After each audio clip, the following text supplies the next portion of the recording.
Decibella and Her 6-Inch Voice, written by Julia Cook, illustrated by Anita DeFalla, read aloud by Big Papa Scott.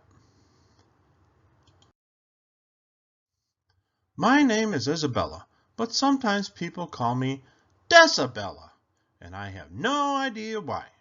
I like my name Isabella much better. I'm done with my test. Shh, Decibella, shh. Do you have any books about squirrel monkeys? Shh, Decibella, shh. Mom, I'm home. Shh, Decibella, shh. Hi, Grandma. Shh, Decibella, shh. I'll have the smiley face pancakes. Shh. Pass the popcorn, please. Shh.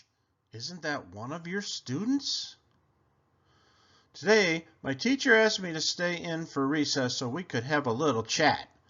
Isabella, I'm proud of you for doing so well on your social studies test.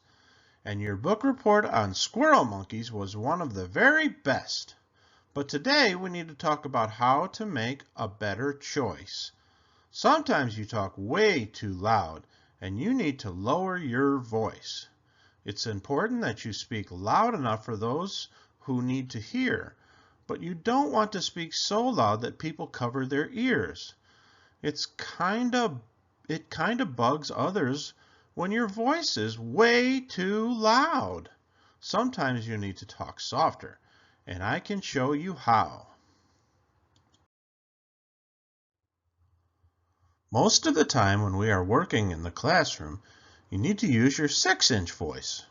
What's that? Your 6-inch voice is halfway between your whisper voice and your table talk voice. My what?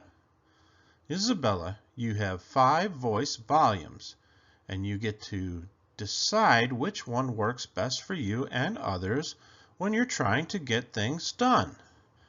There's whisper, 6-inch, table talk, strong speaker, and outside. Let's use the word slurpadoodle and give each of them a try. Slurpa-wada-wada? Slurpadoodle.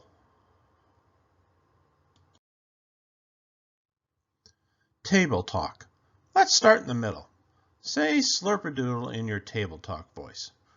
That's the voice that I'm using now. It's your regular talking voice.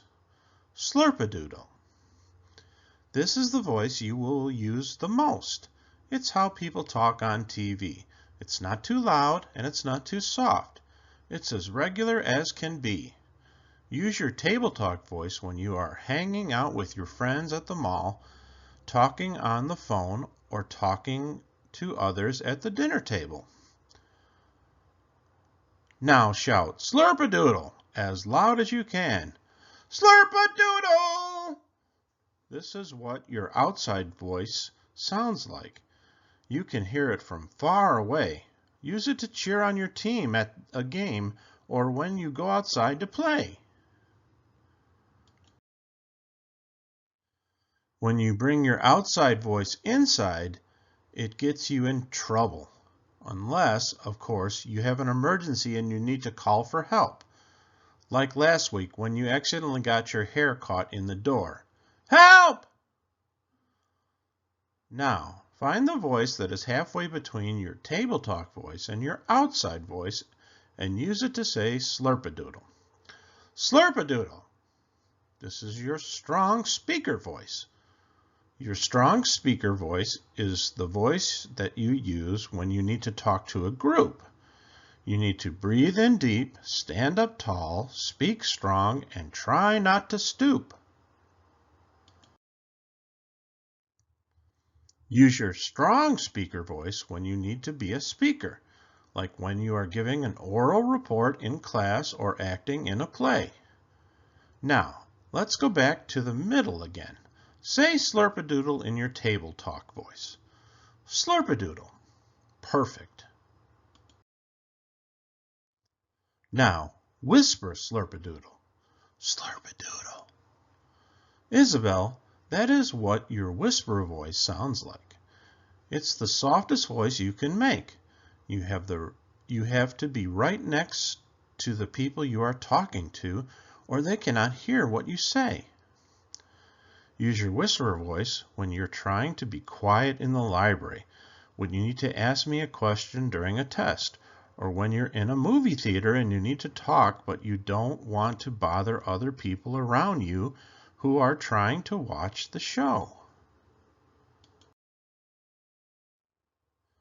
Now, find your voice that's halfway between table talk voice and whisper voice and use it to say slurpadoodle.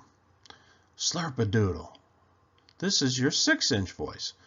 That means if a person is more than 6 inches away from you, he can't hear your voice. 6 inches is about the distance from your pinky to your thumb. So place your thumb on your chin like this and see if we can have some fun. Can you hear me now? Can you hear me now? Can you hear me now? Most of the time when you are working in class, I need you to use your 6-inch voice. When everyone uses their 6-inch voice, our classroom starts to buzz. Nobody makes too much noise, and our work gets done because we can talk and work and still stay on track, and our voices don't bug each other.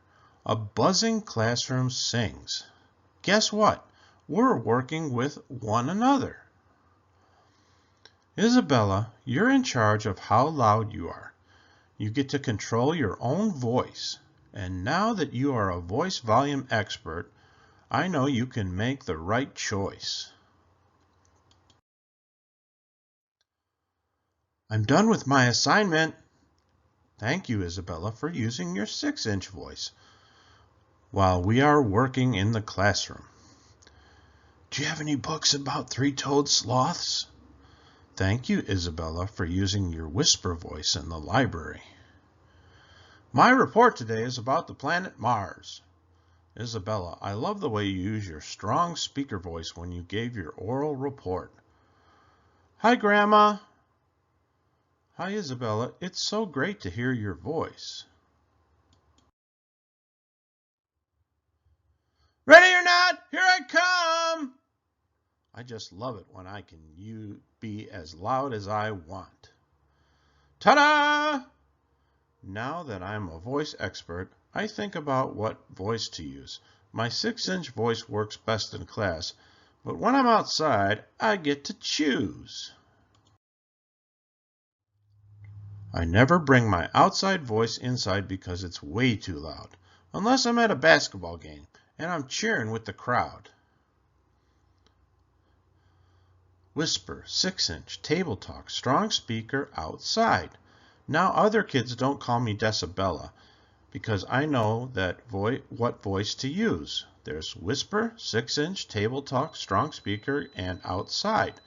I get to choose. Mom!